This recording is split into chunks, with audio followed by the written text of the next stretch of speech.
brothers, let's get this party started.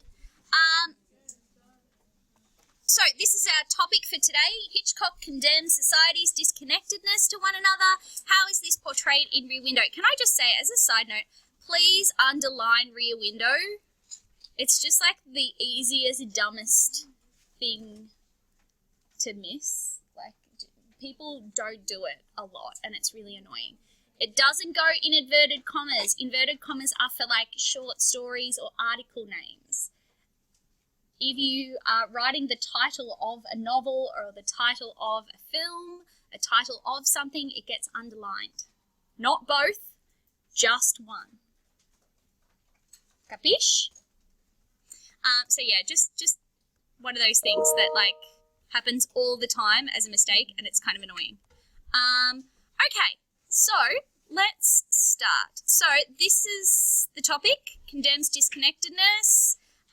My class talked a bit about that today, so they're at the advantage, lucky duckies.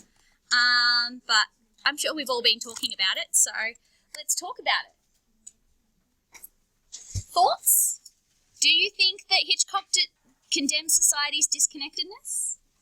Yes? We're nodding? Yes? So we are saying categorically, yes. It's one of those rare questions, one of those rare questions that actually we have a definitive yes or no to.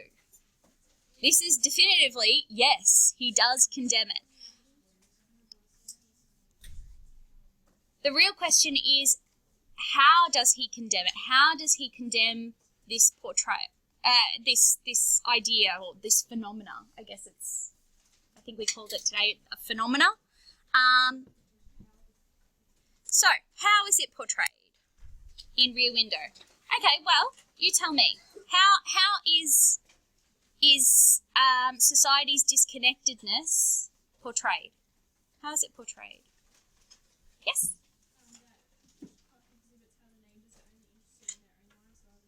I'd say that's evidence, but I need a kind of like an idea of one way of how it's portrayed.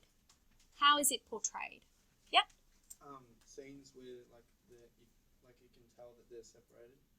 Again, I think that's evidence. I think that's good evidence. So I guess what I'm trying to kind of encourage you to think about, we've got two ways that we can write about this. We can either choose to write like a paragraph on, say, character, a paragraph on camera angles and all that kind of thing, and then a paragraph on, say, just on the pet owners and like how, you know, he like almost is kind of breaking the fourth wall of cinema and kind of, you know, talking directly to the audience, blah, blah, blah. We could do it that way, and that would be fine, dandy, whatever. Or we could go through ideas and go, okay, well, here are 3 ideas about how it's portrayed. So, for instance, you could say he portrays it as something that is dangerous to the community. He portrays it as whatever, like ideas, rather than what you want to steer away from is writing paragraphs that are just based on evidence. So you don't want to kind of do a paragraph that's just like a paragraph on Jeff, a paragraph on, the pet owner discussion, a paragraph on, the separate windows. You don't want to do that because that kind of really limits you in terms of what you can talk about. So we want to kind of have these overarching ideas instead. Yes? It can. Yeah, that's why I said you could write a cinematic kind of thing. But how, you could say one of the ways he does it is through condemning it, saying that it's dangerous. So he portrays it as dangerous. How does he portray it? He portrays it as dangerous. How does he portray it? He portrays it as unethical. So you could explore it that way as well. And that would be the evidence, like specific. And the evidence would be the how he's constructed it. Yeah. Does that make sense? Yeah, you kind of with me? All right. So let's plan the 2 kind of different ways that we could do it. And that way you kind of got comfort. Yep. Are those the 2 different ways like equally as effective? They can be. I think the first one is a little bit limiting, but done well, it could be great.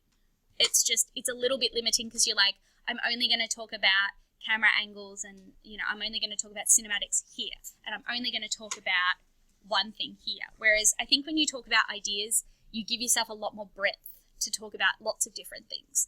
But that being said, they both are very effective answers. And they're both, if we're looking for accuracy, they're both accurate answers. If such a thing exists in English. They're both correct answers. Not that we have correct answers in English. But anyway, all right, so let's go yes. And then, so what did we say? We said, how is it portrayed? We said cinematic techniques. It'd be good if I could type, but, let's not get crazy. Cinematic techniques. Let's kind of give myself some subheadings just so that I know. What kind of cinematic techniques could I talk about disconnectedness? Camera angles. What? Specifics. Where? Pardon? Like low angle. But where? Yeah, I want particular example, like evidence. I want some evidence just to help me out when I get there. Yep. Can you say how the camera's only in Jeff's apartment? Okay. Well, majority is Camera, location, predominantly in Jeff's apartment. Thus, we are as isolated as Jeff. I'm typing off the page now. I hate that. I hate how it does that, and I don't know how to stop it. But expand the white bit? You can't. That's like no. taboo. Oh, it's I think it'll stop now, but we'll see. I don't know. I think it's Oh, okay. I don't know. Yeah. So camera location predominantly in Jeff's apartments. Thus, we are as isolated as Jeff. What else? Other camera techniques, or it doesn't have to be camera techniques. Cinematic techniques is like music, lighting, acting. When the musician looks out the window with his cup of tea and everyone else behind him, the music's going. So audience positioning. Actor positioning and stuff like that. Yep.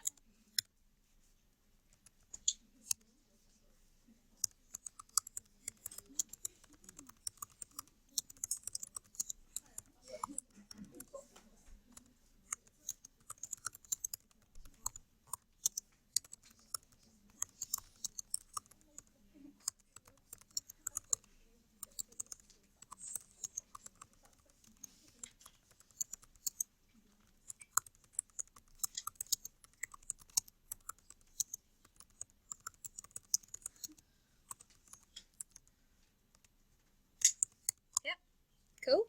So actor positioning with the musician at the party, the party.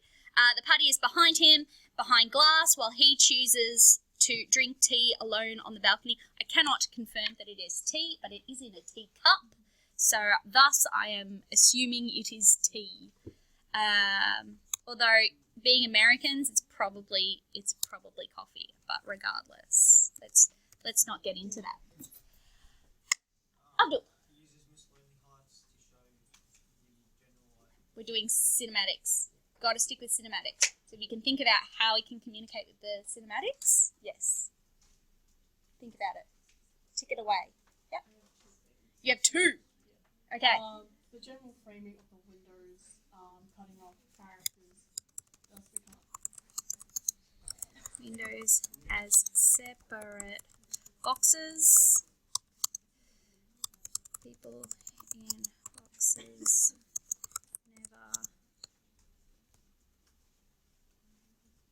As well. They never. What do they like? Interact. I'm just gonna do that. Like I'm like a really bad rap star. It's good.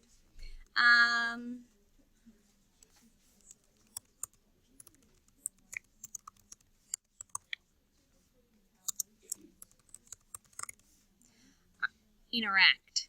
That's how I say it, but there's an extra T in there. Yara. So the angling of where Miss Tony's apartment is, where she's down below, from where the camera angles up. So she's down below, like it represents like how like alone and like she Okay.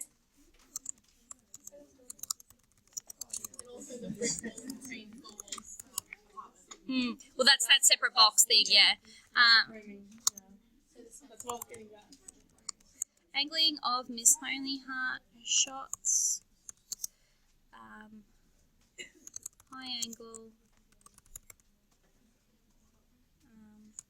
Shows that her situation is looked down upon. Alright. Cool. So we've got heaps of that first one. So that's going to be like para 1. If we want, it could be para 1. Doesn't have to be. Shouldn't jump to such conclusions. What's another way that this is portrayed? That we are condemning society's disconnectedness. It's another way that Marianne.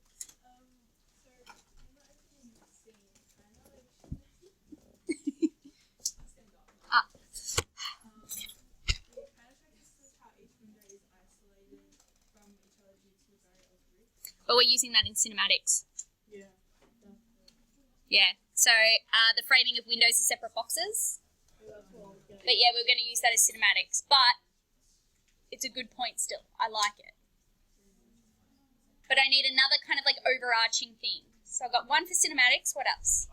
Say like scenes like people are in danger because no one's like. Good. The fact that people are often in danger because of their lack of connections. Yeah.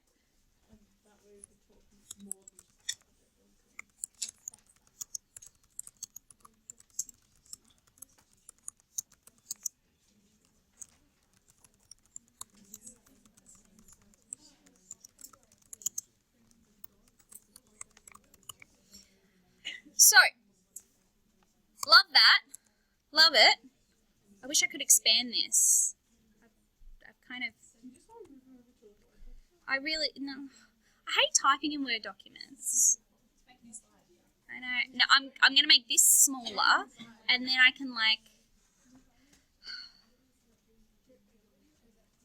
Miss, why don't you move the box over to the left a little bit so you've got a bit more room? I can't move that box. No, I mean the text box. The text box. Click on the text. No, click on the text. Hang on. Yeah? Yeah, now grab that and move it to the left. The middle, yeah. Yeah, and then you can stretch it in the other way. Good. So I get kind of like an inch. And then make the text smaller. Good call.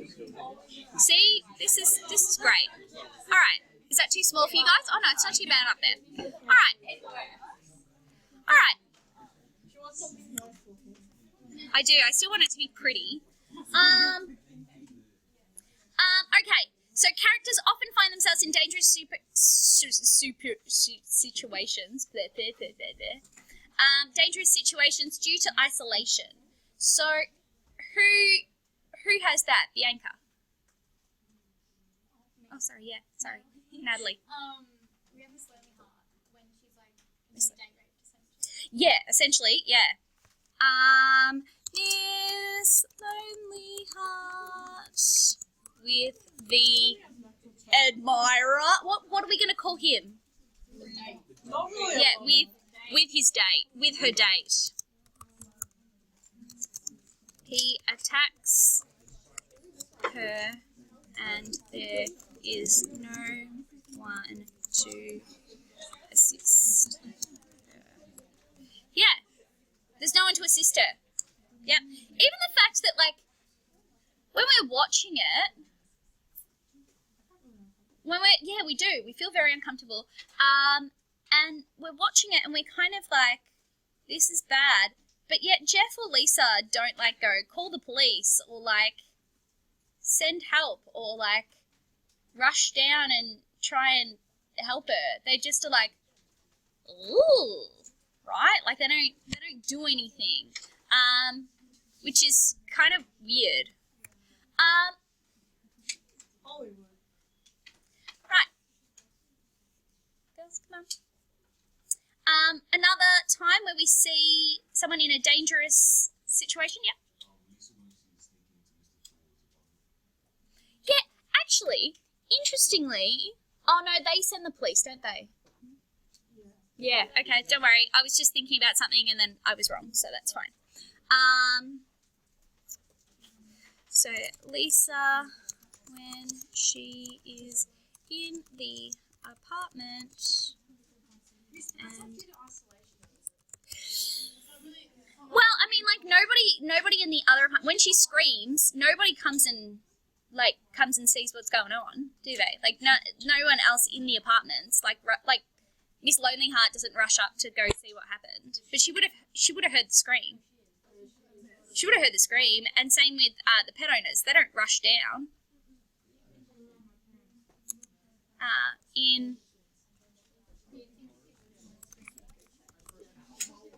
But they don't.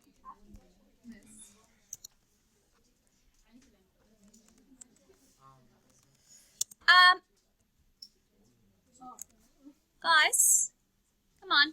Shh. Thank you, Jordan.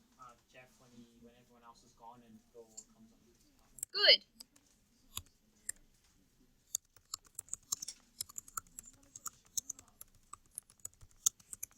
And I think that the Jeff being attacked by Thorwald is probably your best kind of piece of evidence, because it's made very clear that he is all alone. You know, there's all of these shots from like a very, very high angle. So they shoot him like almost vertically, where we kind of see Jeff, how alone he is in this apartment, how vulnerable he is in his situation, because it gives us a shot of not just like above him, but we also see his wheelchair and his broken leg, and we go, well, you're not going anywhere. And then it gives us a shot to the stairs and the fact that, well, there's stairs, so it's not like he can just get up and run away. So it tries to communicate to us very clearly that he's all alone. But also, we're thinking he lives in an apartment complex. There's literally hundreds of people around him that could help. They won't, because nobody knows each other. And he's not going to call out for them because he doesn't know any of them. So ultimately, he is alone in a crowd. Steph. Yeah, where she's, you know, like, and pushing the door. There's that bit with the door pushing. Yeah, definitely.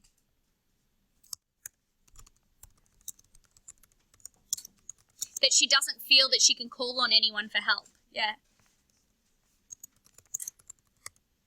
I'm going to call him the door pusher. Yeah, that he's like trying to get in and she's like, no, thank you. And she's able to lock the door in time. Yep. The fact that Mrs. Thor died and no one knew. Good, yeah. Mrs. Thorwald is murdered in her... And she screams. She screams. That's why Jeff looks. But no one calls the cops. Let alone goes and looks. No one calls the cops. What do these people do? They not have any common sense. Well, I mean, when you go to these big cities, you hear people like screaming and like whatever all the time. Like, you just don't. Like, it's not good. But like, you just mind your own business. Because like, there's all sorts of people that live in these cities. So like, sometimes it's just crazy people being crazy, and you're just like, oh, you do you.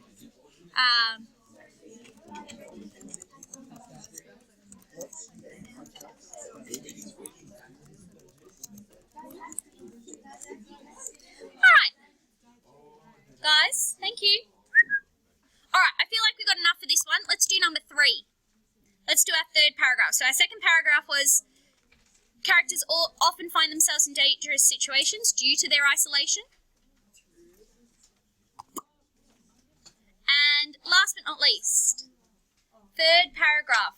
What's the third reason? How else is it portrayed? Okay, we'll go back to it later, but I want to get this third paragraph nailed. Just so that we can at least get through 2 essay topics. I want to try and get through 2 essay topics today. What do we think?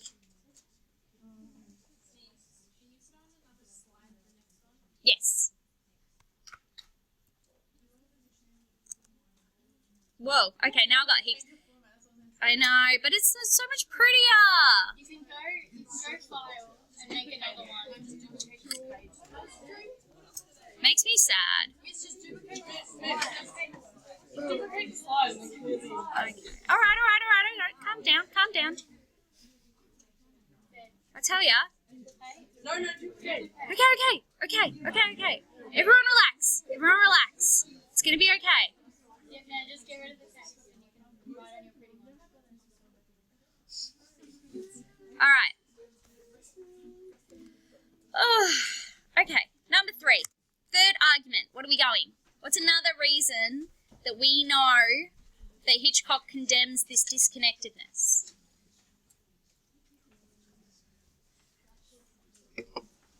It's the most obvious one.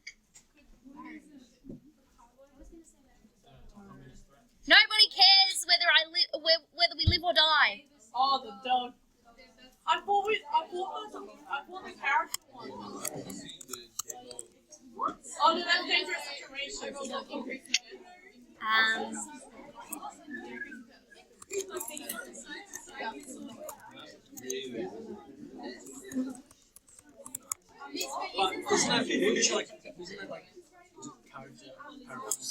I would forgive it in this case because she's almost... Guys, Josh had a good question. I need a whistle or something. It was so much easier when I had my crutches because they made like a really good noise. I just bag them together. Drink bottle. So maybe this business would have been better than Ladies, gentlemen. This is Miss Callan's. Ladies, gents. So, Josh brought up a good point. He goes, is it a character paragraph? I would forgive this paragraph because you've got so much to say about it that you're not really boxing yourself in too much. I feel like with the pet owner monologue paragraph. Also, I don't feel like almost the pet owner is a character. Like, she has no other kind of traits. She's got nothing else. Kind of like the only reason she's in this whole film is to deliver this speech. Otherwise, she's completely irrelevant. Not really. She's part of the old marriage couple, and that just shows like through marriage you get bored in a Yeah, but like, You don't really see that. but like we'd see that in like the Thorwald's marriage, and like you don't really. So no one was like all out. They're kind of like pointless, other than like this. This is her moment. Other than this, Yeah, it's their purpose. Is that the only other way you could communicate is through marriage and how all the couples are like kind of disconnected within themselves? Yeah, you could. Is there a way to make this paragraph broader? I feel like it's really Yeah, we could. like I feel like I mean, I suppose what I would also call it is Hitchcock's choice to talk directly to the audience. That's what it is, isn't it? Hitchcock directly talks to his audience, and like through the character of the pet owner. Today, that he criticises his viewers for his messages about isolation and saying that through their action that's why they're Yeah. going through such a weird process.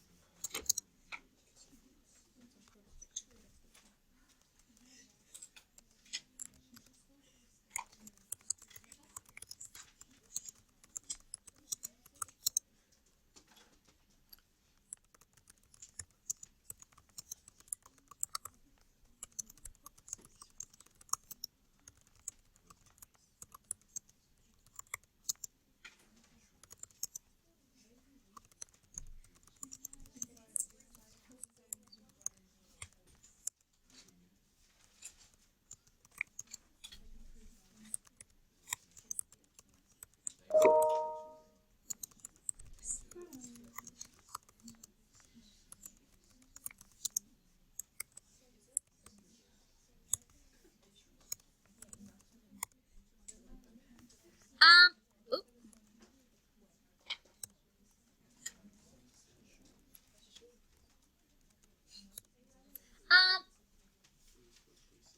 So we were talking about this in class, and we kind of said that, like, the interesting thing about this theme or this idea is that Hitchcock becomes very critical of his own audience.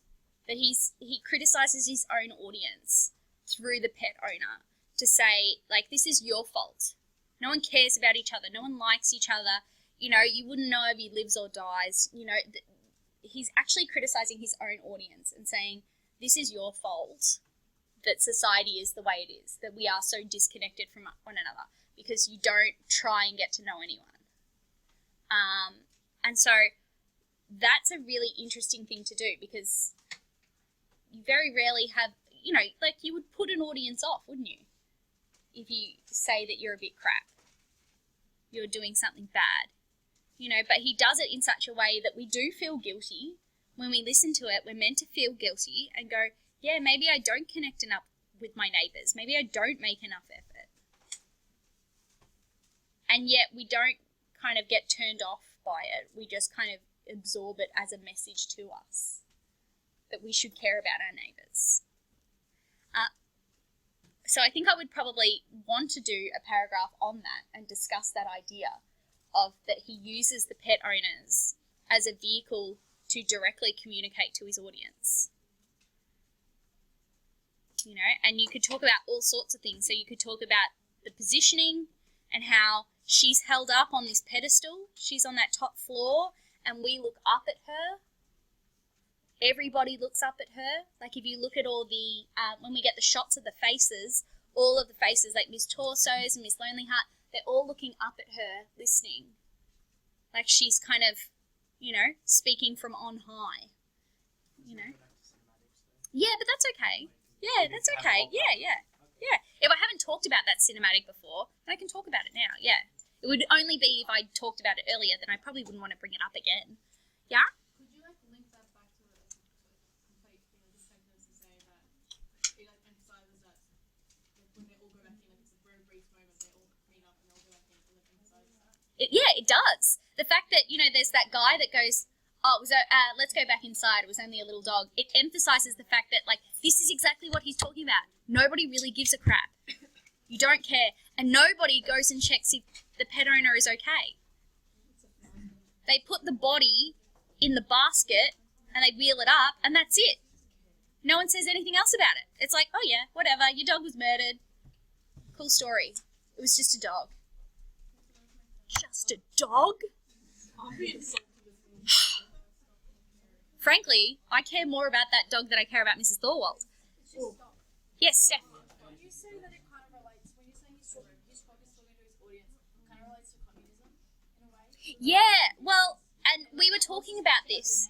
Yeah, we were talking about this in in my class this morning, and we were saying like you could connect this idea of disconnection and isolationism to the idea of you know, this McCarthy era. You need to watch your neighbours, blah blah blah, and how he's saying, you know, this is why we need to watch our neighbours because we're so disconnected that, you know, people, you know, Reds can get under the bed, you know, that we don't know what's going on in our backyard, that we need to be watchful because, you know, now there are all sorts living in our communities and we don't know them and, you know, they're spying on us and turning us all into communists.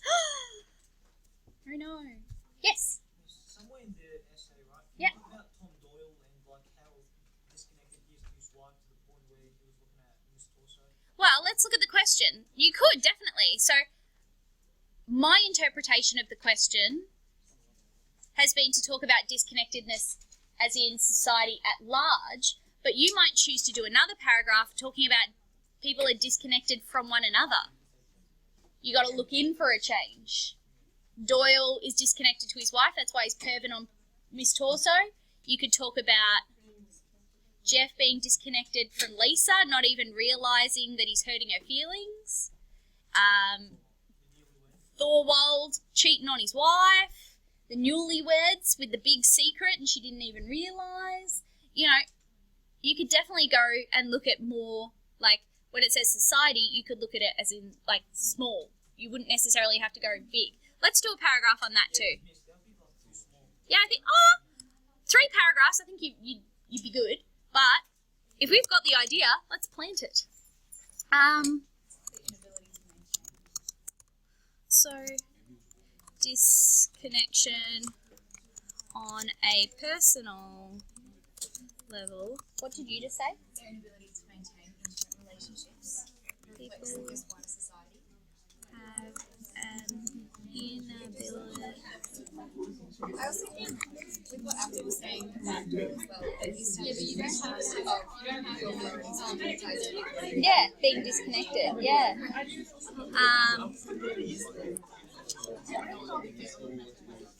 Inability to pause it.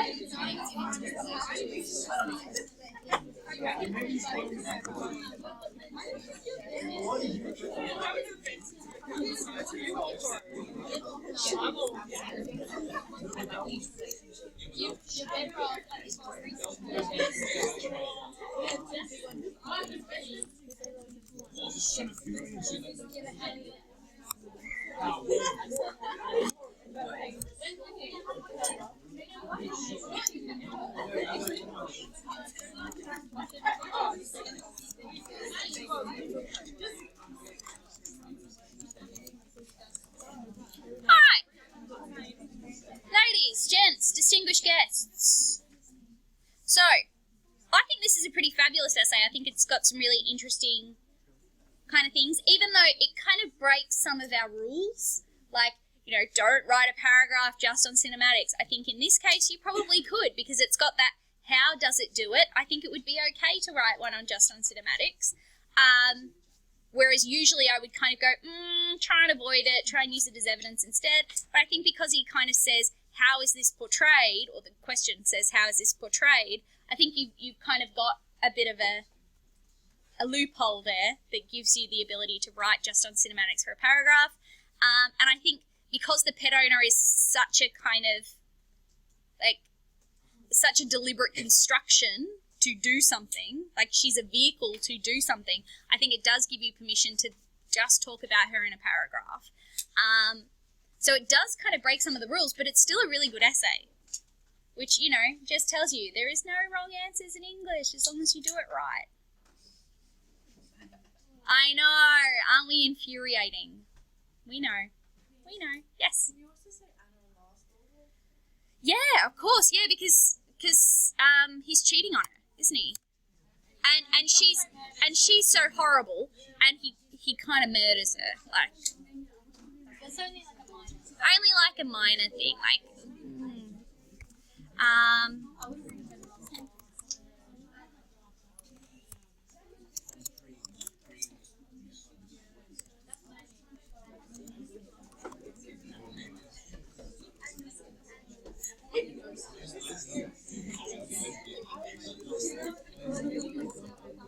right. Did you like that list? Murder, mistress, demeaning jokes. All right. Shall we do another question? Yes, yes. Yes, yes.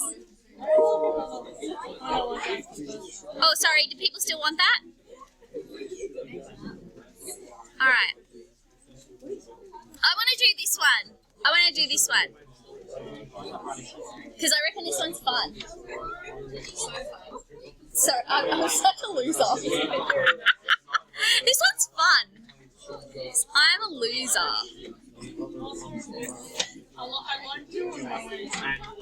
My what? Oh, yeah. I try and make them funny. Alright. Here we go. I like this question. I think this is really interesting. I think you could say really fun stuff about it.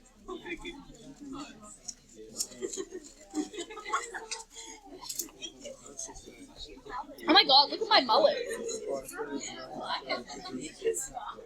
mullet. What do you think this is? Your own time? That you can just pee freely in?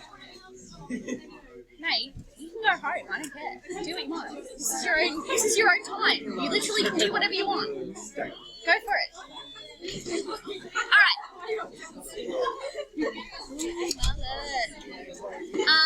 Alright. I shouldn't play with my mullet on video. Alright, ladies, gents. Usually I can like get this head out of the way, but I can't. Alright, ladies, gentlemen, we want to keep going. Because Miss Richardson wants to go home. She's got to pack more boxes because she's moving on the weekend. Alright, so, ladies and gents, let's look at the question. How does perspective influence the attitude of the viewer in Rear Window? This is a real literature question. Like, all the literature students would froth over this, because this is a very lit friendly question. So perspective. What does perspective mean? Basically, the opinions, Let the girl talk. the opinions and thoughts of a specific character. Yeah, it's influenced by that. But what does it, in its very basic thing, mean? Yes. Your point of view, your viewpoint, where you see things from, right? So, you could interpret that in a literal sense and go, who do we see the majority of the film, what perspective do we see it from? Jeff's. You could also do, there's that, I forgot what it's called, but it's when we see something that Jeff doesn't, and it's the, Good. Yes. Please. Please. And dramatic irony. Good. Okay. Now. Whoop. So, there's two really good kind of things that we could talk about. We could talk about that we see things through Jeff's point of view, the male view. We could also go a little bit more fancy and go, we also are viewing it through the lens of a 1950s audience, aren't we? Which obviously changes things.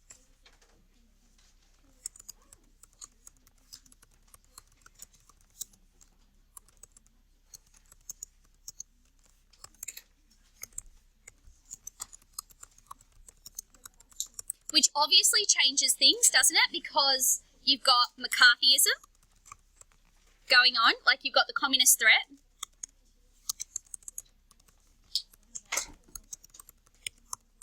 What else have you got going on that's kind of influencing the way that we view things? There's yeah? Well, I was going to say, physically speaking, we're kind of in the middle, so we get the best view of the entire apartment block. That's true, we do, so literally we get a vista of, yeah.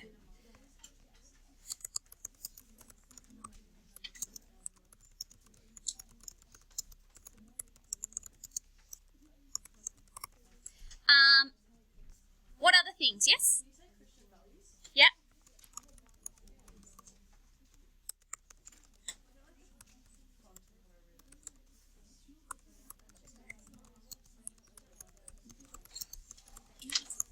Yeah, I'd say very Christian Western values and ethics are being kind of, examined there. The other thing that you could say, and this is where you kind of get a bit litty. You get lit. How many times do I need to make that joke in my life? I don't know. But you could also examine it from other kind of perspectives. So say a feminist perspective. And go, put my feminist goggles on. How would a feminist view this text? Not very well. Yeah. They would not like it. But you could kind of go, well, from a feminist perspective, that would change the interpretation. Modern feminist, yeah. A modern feminist perspective.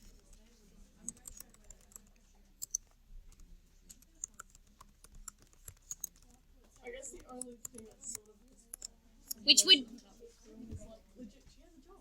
She has a job. Encourages a career woman, which in the 1950s is very progressive. Give it credit. You could also say that, you're viewing it from your perspective, which is a postmodern perspective. We call it a postmodern perspective. Your kind of demographic, we're a postmodern perspective. So, in the modern day, this is how it was viewed. So, for instance, I've been talking a lot with my kids lately about how we view the scenes with Torso and the scenes with Lonely Heart. and we've been talking about how, like, if this film was remade in a modern context, you know, the scene where Lonely Heart is attacked by the date, in a 1950s viewpoint, we watch it and we go, oh, that's really embarrassing for her that she's invited this guy home and actually he was gross. Whereas a modern viewer would go, someone call the police, she's being attacked and assaulted in her own home. But we don't view it like that because we're viewing it as 1950s people, and we go, oh, that's really embarrassing for her. That's a secret thing that she shouldn't share, you know, she shouldn't have to share with people. We're invading her privacy for watching that. Not, someone's being sexually assaulted in their own home, call the police. We don't have that reaction because we're not encouraged to, because obviously we are supposed to view it as 1950s people who would go, oh, well, she did invite him into her house. I mean, that's kind of her fault, right? Yeah. Which would be a 1950s interpretation. But it's like, she made a poor choice. Yeah. Same with the torso in the door. You know, the boy that's pushing the door. Yeah, we kind of go, well, you know, she's going around kissing these boys. What does she expect? And we're also like, oh, she's so popular with the boys. And we're like, someone is trying to break into her apartment and assault her. Call the police. But we don't. We just kind of go, oh, lucky girl, she's so popular. What? Yeah. I'll just wait. Shh. Ladies, Jen, come on. We've only got 15 minutes left together. 15 minutes, I know. I know, that's because I'm so exciting. Yeah. So, we could do a postmodern, which is what you would call yourselves. You are of a postmodern generation.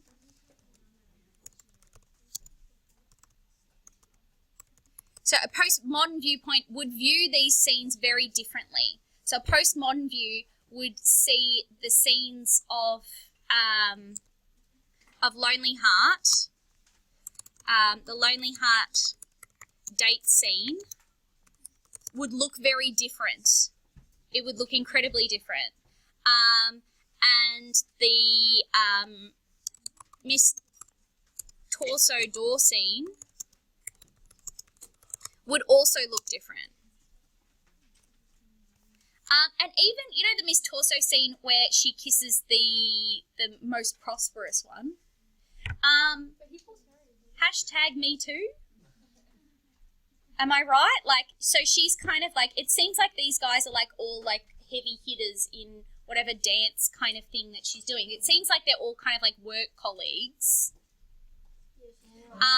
And he kind of leans in and grosses on her, and she's like, I'll just kiss you so you get away from me. Okay, let's go back inside.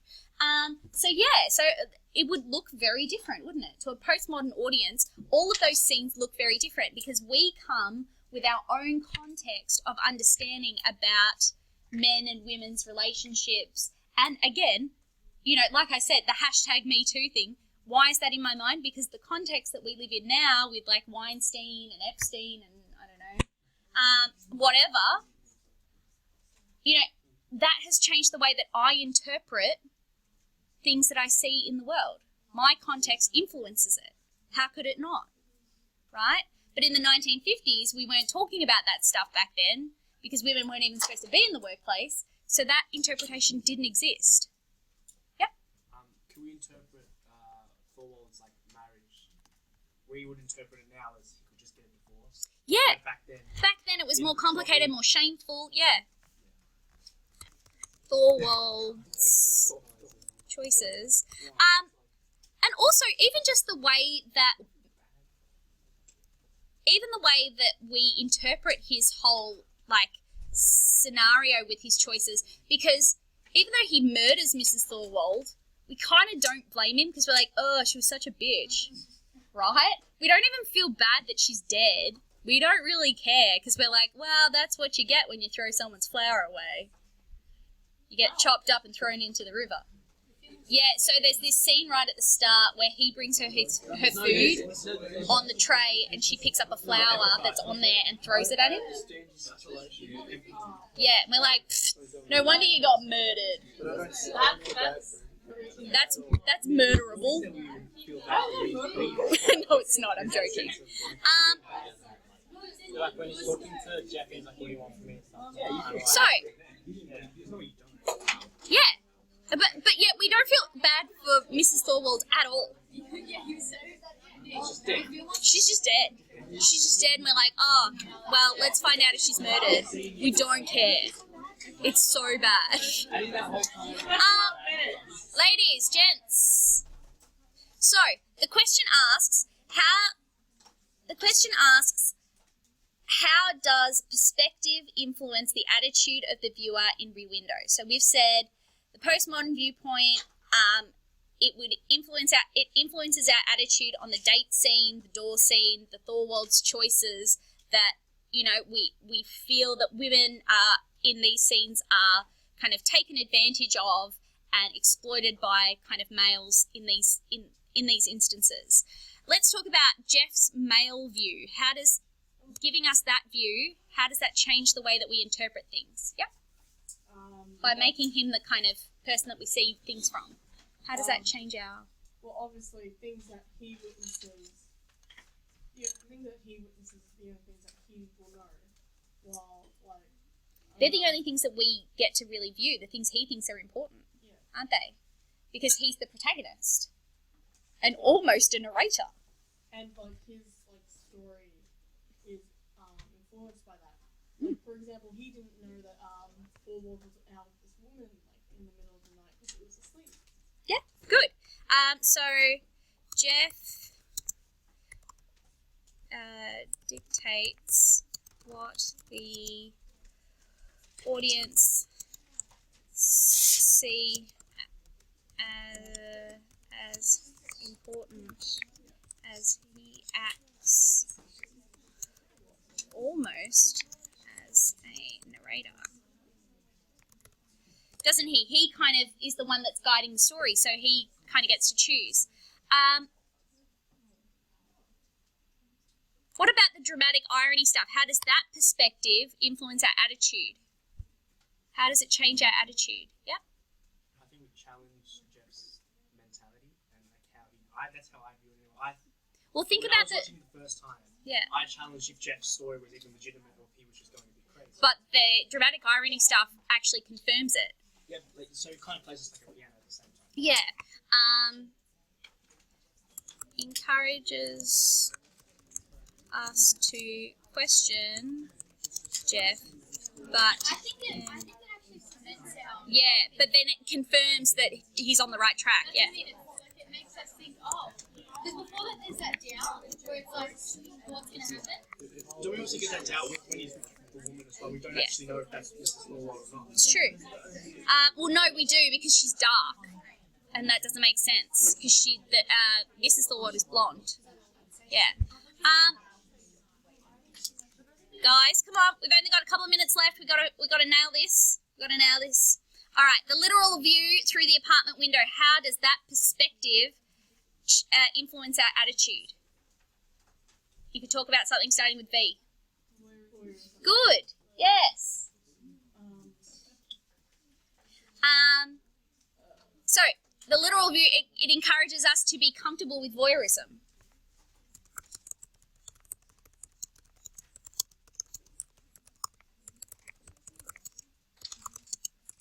Discourages us to judge people as well based on an appearance. Yeah.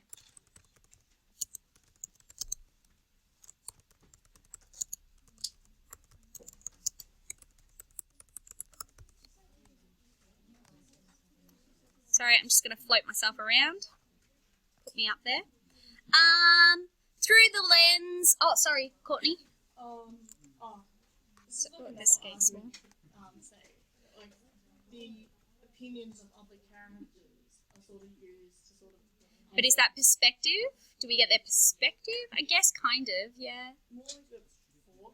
Yeah. Because we've just got to be careful of that word perspective. Like their perspective on... Yeah, on ideas, yeah. Hang on, where will I put that? You could put it in voyeurism and talk about Stella's perspective and Lisa's perspective. Yeah. The cop's perspective on the whole thing. Which I guess comes into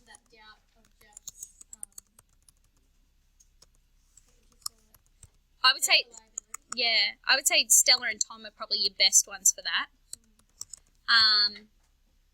Yeah, we get the perspective of other characters. Like Stella kind of shows us that well, they both kind of encourage us to see flaws in not only Jeff's opinions, but also his, like, yeah, his decisions, yeah.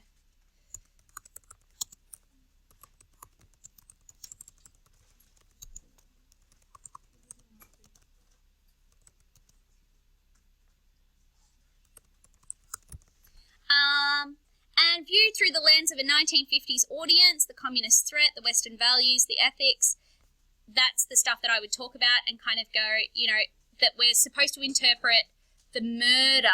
We're not supposed to kind of go away and go, oh, so all of our neighbours are possible murderers. We're supposed to kind of interpret it as, all our neighbours are possible threats. And considering the climate that we are in of potential communist threat, then perhaps my neighbours could be communists, so I need to keep an eye on them. That's how that would be interpreted. If I was in the 1950s, that message would be received. Oh, of course it's running low. Of course. Christian Western values, same. Yes, Courtney. Another idea. She's full of ideas today. She's the ideas girl. The fact that this is more to do with like cinematic techniques, but like how in some ways the windows are closed off through the use of curtains and stuff like that. So we could again go literal with the word perspective and look at camera angles. Definitely. Camera angles and positioning and stuff like that. Definite. Yeah. So that's why I loved this question, because I just felt like there was so much to say, because perspective is such a kind of flexible term that, what have I got? I've got 1, 2, 3, 4, 5, 6, 7, 8. I've got 8 different essays I could write. 8 different paragraphs I could write. I love that. I love having options. The wider, the better. Any questions, queries, concerns? I want to zoom that in to give you a bit more. I'm actually worried about the battery, so I'm trying to... Oh, don't worry. My battery dies all the time. Am I? Yeah. But then why is it saying I'm dead? I can't win. So, ladies, gentlemen.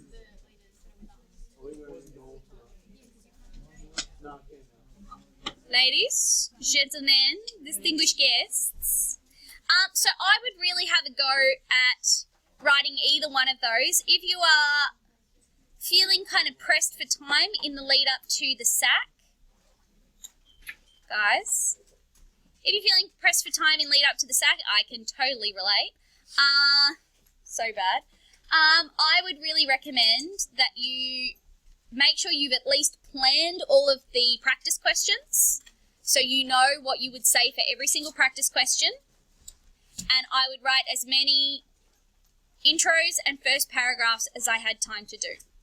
And I would do it in that order of priority. I'd make sure I could plan them all, that I knew all the answers, and then once I know all the answers, then I'd move into writing as many as I could. Not the whole thing, because who can be bothered? Have a gorgeous day. Oh, look, we finished early, 4 minutes early. Oh, stop it. Stop it. Have a gorgeous day.